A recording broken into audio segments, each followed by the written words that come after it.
আমার ঠাম্মা বলতো মেয়েদের জীবন নানা রকম স্টেজে ডিভাইডেড। আমরা যখন জন্ম নিই বাবা মায়ের কাছে একরকম জীবন পাই, আবার যখন বিয়ে করে শ্বশুরবাড়ি যাই তখন সেখানে সদ্য বিবাহিতা হয়ে আরেক রকম জীবন পাই, আবার যখন সদ্য মা হই তখন জীবনটা আবার বদলে যায়। তো এইভাবেই কিন্তু আমরা অভিজ্ঞ হতে থাকি নানা রকম পরিবর্তনের মধ্য দিয়ে। এটাই কিন্তু জীবনের নিয়ম। ছেলেটাও সেরকম চোখের সামনে দেখতে দেখতে কত বড় হয়ে গেল। বোর্ড দেওয়া complete, class 11, new school, new admission. আজকে আছে পিটিএম, তাই সকাল সকাল চলে এসেছি ছেলের সঙ্গে, বরকেও সাথে নিয়ে পিটিএম তো আছেই, কিন্তু আমি এলাম তোমাদের সঙ্গে খানিকক্ষণ গল্প করতে। আরও নানা রকম কাজও আছে, ড্রেস নেওয়া, ব্যাগ নেওয়া, শুজ নেওয়া, কপিস নেওয়া। তো অফিসের কাজগুলো এগুলো করছে ছেলে আর বর সাথে। আমি চলো তোমাদের সঙ্গে কিছু গল্প করি। আমরা এই যে দিন দিন চেঞ্জ হতে হতে নানা রকম পরিবর্তনের মধ্য দিয়ে অভিজ্ঞ হতে থাকি, এর মধ্য দিয়ে কিন্তু আমরা জীবনের কাছ থেকে অনেক কিছুই শিখি। আর একটা সময়, যে সময় এই আমাদের সন্তানরা ছোট থাকে, তখন আমরা কিভাবে ব্যস্ত করে ফেলি নিজেকে সেই সব কাজের মধ্যে দিয়ে, একদম হাতেখড়ি থেকে পড়াশুনো শেখানোর জন্য, তারপর স্কুলে নিয়ে যাওয়া, তারপর আসে টিউশনে নিয়ে যাওয়া, তারপর নানা রকম অ্যাক্টিভিটিস, রাত জাগা, হার্ডলি দিনে হয়তো 4-5 ঘন্টা ঘুম হতো। সেটাও যদি না ঘুমোতে পারতাম মনে হতো আরও বেশি ভালো মা হয়ে উঠতে পারতাম, আরও বেশি ভালো করে কন্ট্রিবিউট করতে পারতাম। তো এই যে নানা রকম স্টেজগুলো আসে, তারপর এই যে একটা সময় এখন যে সন্তানরা আমাদের বড় হয়ে যাচ্ছে চোখের সামনেই, নিজেরা নিজেদের কাজ করতে পারে, নিজেরা সব জায়গায় একা একা যাওয়া আসা করতে পারে, আর ততটা মাকে লাগে না, দরকার হয় না। তো এখন কিন্তু আমাদের হাতে অনেক সময়, অফুরন্ত সময় নিজের জন্য, নিজেকে ভাবার জন্য, নিজেকে দেওয়ার জন্য, আর নিজে কিছু করার জন্য। আমরা এরকম অনেক মা আছি যারা এখন যেন মনে হচ্ছে যেন রিটায়ার্ড লাইফ কাটাচ্ছি, কেননা সন্তানরা বেশ বড় হয়ে গেছে, তারা এখন নিজেরা নিজেদের কাজ করতে পারে, স্কুল, টিউশন সমস্ত কিছু একা একা যেতে পারে, আর নিজেদের অ্যাক্টিভিটিসগুলো নিজেরা ম্যানেজ করতে পারে। অবশ্যই নিজেরা খানিকটা এখন নিজেদের ডিসিশনও নিতে পারে।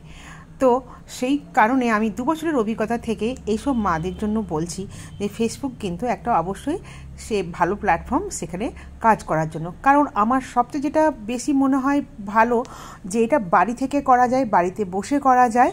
আর এটা না করার জন্য যে একটা স্রোতে গা ভাসিয়ে দেওয়ার মতো না।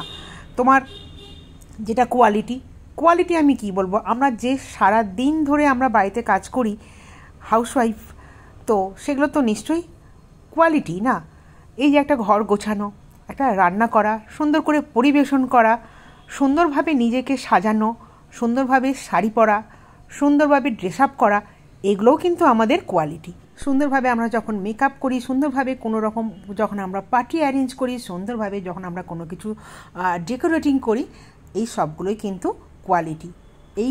এইগুলো দিয়ে যদি আমরা কন্টেন্ট ক্রিয়েট করতে পারি, অবশ্যই কিন্তু এইগুলো কোয়ালিটিফুল কন্টেন্ট বলা যেতেই পারে। আর সবচেয়ে মেন যেটা দরকার সেটা হচ্ছে শুধু সুন্দর করে ভিডিও করলেই চলবে না, সেটাকে কিন্তু সুন্দরভাবে প্রেজেন্টও করতে হবে, এবং তার মধ্যে অবশ্যই লার্নিং কিছু রাখতে হবে। লার্নিং কিছু থাকলে কিন্তু এই কন্টেন্ট কিন্তু একদম কোয়ালিটিফুল কন্টেন্ট হতে বাধ্য।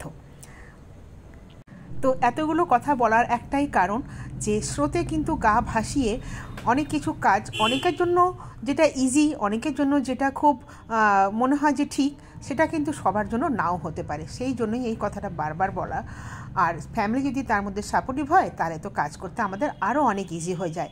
আর শুধু ফেসবুকে না, ফ্যামিলি সাপোর্টিভ হলে আমরা অনেক কিছুই করতে পারি, অনেক কিছুই আমাদের জন্য সহজ হয়ে যায়, আর আমরা নিজেদেরটা পুরোটা দিতে পারি যে কোনো কাজে। তো মিটিং কিন্তু ওভার, আমরা এখন স্কুল থেকে বেরোচ্ছি। আর স্কুলের ভেতরের দৃশ্য এত সুন্দর। স্কুলের এরিয়া তো অনেক বড় হয় অবভিয়াসলি, কিন্তু জানো তো এই স্কুলের না ফার্ম আছে। তো এই ফার্ম থাকার জন্য নানা রকম জায়গায় নানা রকমভাবে কাজ চলে সবসময়ই। আর এত সুন্দর একটা ন্যাচারাল ভিউ। আর স্কুলের বাইরেটা দেখো, পুরো রাস্তাটা না এরকম বড় বড় দিঘি, প্রচুর গ্রিনারি, একটা মানে মেঠো গ্রাম্য রাস্তা, ভীষণ অপূর্ব চমৎকার দৃশ্য। তারপর চোখে পড়লো আখের রস খেতে খেতে চোখে পড়লো আরও বন্ধুদের সঙ্গে, দেখো কি সুন্দর গাছে বসে গল্প করছে। তো চলো এবার আমরাও বাড়ির রাস্তা ধরি, দেখা হবে এরকম আরও অনেক কথা নিয়ে, গল্প নিয়ে। ভালো থেকো, টাটা।